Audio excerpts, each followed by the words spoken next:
নমস্কার বন্ধুরা, চলে এসেছি আবার একটা নতুন রেসিপি নিয়ে বন্ধুদের সঙ্গে শেয়ার করতে। বন্ধুরা যে যেখান থেকে আমার ভিডিওগুলো দেখছেন আশা করি ভালো আছেন, আমিও ভালো আছি। আজকে আমরা তো গাজরের অনেক রকম মিষ্টি বানিয়েছি বা খেয়ে থাকি। আজকে আমি গাজর দিয়ে বানাবো মিষ্টি। রেসিপিটা আশা করি বন্ধুদের অনেক ভালো লাগবে। শুরু থেকে শেষ পর্যন্ত ভিডিওটা সঙ্গে থাকার অনুরোধ রইল। আমার চ্যানেলে যদি নতুন হয়ে থাকেন তাহলে চ্যানেলটাকে সাবস্ক্রাইব করবেন আর বেল আইকনটা প্রেস করবেন। আমি গাজরের মিষ্টি করার জন্য আমি 3খানা বড় বড় সাইজের গাজর নিয়েছি, কিন্তু এটার ওয়েটটা কতটা হবে, 300-400 মতন হবে। আমি গ্রেট করে নিয়েছি গ্রেট মেশিন দিয়ে। এইরকমভাবে দেখুন, এখানে আমি আগুনটা জ্বেলে নিয়েছি, কড়াইটাও বসিয়ে নিয়েছি। আমি এইখানে ঘি দিয়ে দেবো। একটু ঘিটা বেশি দিতে হবে, কারণ এখানে গাজরের মিষ্টিটা যা তো করছি গাজরের একটা গন্ধ আছে, সেজন্য ঘিটা আমার গরম হয়ে গেলে আমি এবার গাজরটা এর উপরে দিয়ে দিচ্ছি। গাজরটা দিয়ে আমি এরকমভাবে নাড়াচাড়া করে একটু সময় ভাজা ভাজা করব। এখানে 2-1 মিনিটের মতন আমি নাড়াচাড়া করে নিয়েছি। এবার গাজরের উপরে আমি দুধ নিয়েছি, একটা 10 টাকা প্যাকেটের দুধ, লিকুইড দুধ দিয়ে দেবো। দিয়ে আমি একটুখানি গাজরটাকে এই দুধ দিয়ে সেদ্ধ করে নেব।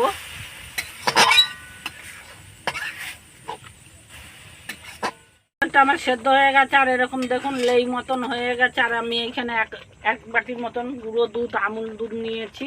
আমি এইটা দিয়ে দেবো এর উপরে।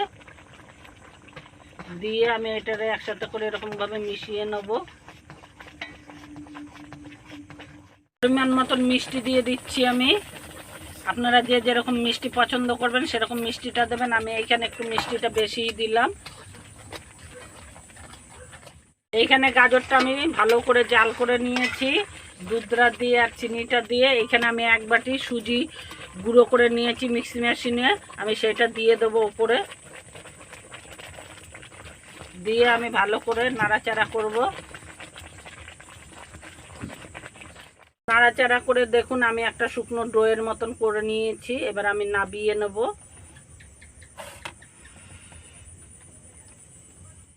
এটাকে আমি একটা ঠান্ডা করার জন্য একটা থালায় নাবিয়ে নিচ্ছি। যতক্ষণ ঠান্ডা হবে ততক্ষণ আমি অপেক্ষা করব, ঠান্ডা হওয়া পর্যন্ত। আমি শিরাটা করার জন্য 1/2 বাটি চিনি দিয়ে দিচ্ছি, আর আমি ঠিক ওই পরিমাণেই জল দিয়ে দেবো। শিরাটা কিন্তু আমি খুব মোটা করব না,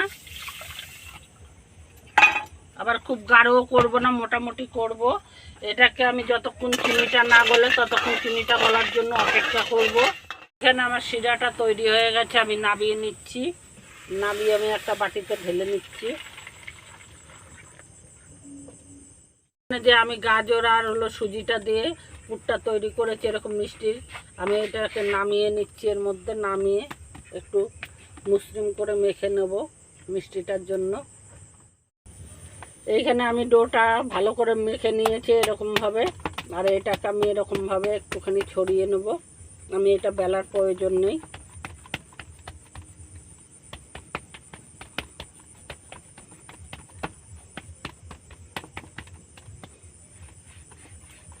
এখানে আমি একটা ছুরির সাহায্যে এরকমভাবে কেটে নেব। এটাকে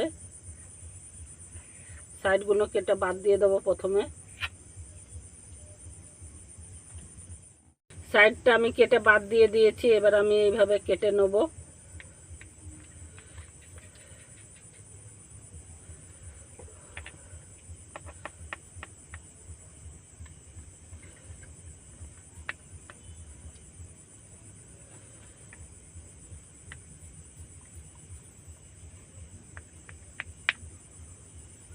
এটা আমার যাহা তক নরম হয়ে গেছে, আমাকে একটু তুলে তুলে করতে হবে।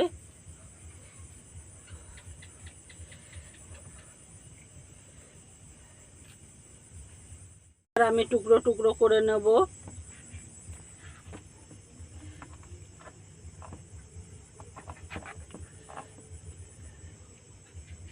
আপনারা আপনাদের সাইজ মতন কেটে নেবেন। আমি এরকম টুকরো করে নিয়েছি, আর আমি একটুখানি এরকম করে নিচ্ছি, কারণ এটা আমার ডোটা একটু নরম হয়ে গেছে। সেই হিসেবে আমি এইরকমভাবে টুকরো টুকরো করে নেবো। আর সাইডগুলো একটুখানি কাটার জন্য হয়েছে, আমি সের জন্য এরকম করে নিচ্ছি যাতে একদম প্লেন হয়ে যায়। এইভাবে আমি সব মিষ্টিগুলোকে কেটে নেব। এখানে আমি মিষ্টিগুলো সব তৈরি করে নিয়েছি, আর এখানে আমি তেলটাও বসিয়ে দিয়েছি। আমি একটা একটা করে মিষ্টি ছেড়ে দেবো। আপনারা আপনাদের শেপটা আপনাদের পছন্দ মতন দেবেন। আমার এরকম ভালো লেগেছে তাই আমি এরকম শেপটা দিলাম এইটায়, গাজরের মিষ্টিটায়। আমার এক পিঠ লাল হয়ে গেছে, আমি আরেক পিঠ উল্টে দিচ্ছি। দেখুন বন্ধুরা, এই মিষ্টিটা কিন্তু খুবই নরম তুলতুলে হয়। এইভাবে গাজর দিয়ে যদি বাড়িতে করে দেন তাহলে বাচ্চারা খায়, তাহলে খুবই পুষ্টি পায়।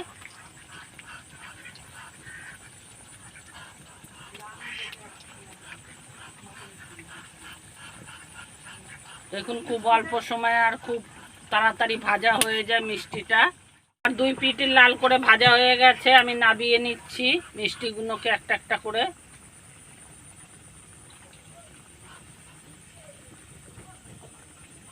আমি প্রথমে এখানে নাবাচ্ছি, আমি সঙ্গে সঙ্গে শিরায় চুবাচ্ছি না। শিরাটা করে রেখেছি, শিরার মধ্যে আমি চুবিয়ে দিচ্ছি, খুব বেশি সময় চুবাতে লাগবে না। শিরাটা আমি উল্টে পাল্টে আমি নামিয়ে নিচ্ছি। এটা খুব সময় ভিজাতে হবে না, একটু সময় ভিজালে এটা হয়ে যাবে। এইভাবে আমি সব মিষ্টিগুলো ভিজিয়ে শিরার মধ্যে চুবিয়ে তুলে নেব। গাজরের মিষ্টিটা আমার তৈরি হয়ে গেছে, দেখুন কত সুন্দর হয়েছে আর একদম নরম তুলতুলে হয়েছে। বাচ্চার থেকে বড় সবাই কিন্তু খেতে পারবে এটা। দেখুন কত সুন্দর, ভেতরটা একদম নরম তুলতুলে হয়েছে। রেসিপিটা যদি ভালো লেগে থাকে আবারও বলছি চ্যানেলটাকে সাবস্ক্রাইব করবেন, বন্ধুদের সঙ্গে অনেক অনেক শেয়ার করবেন, লাইক দেবেন।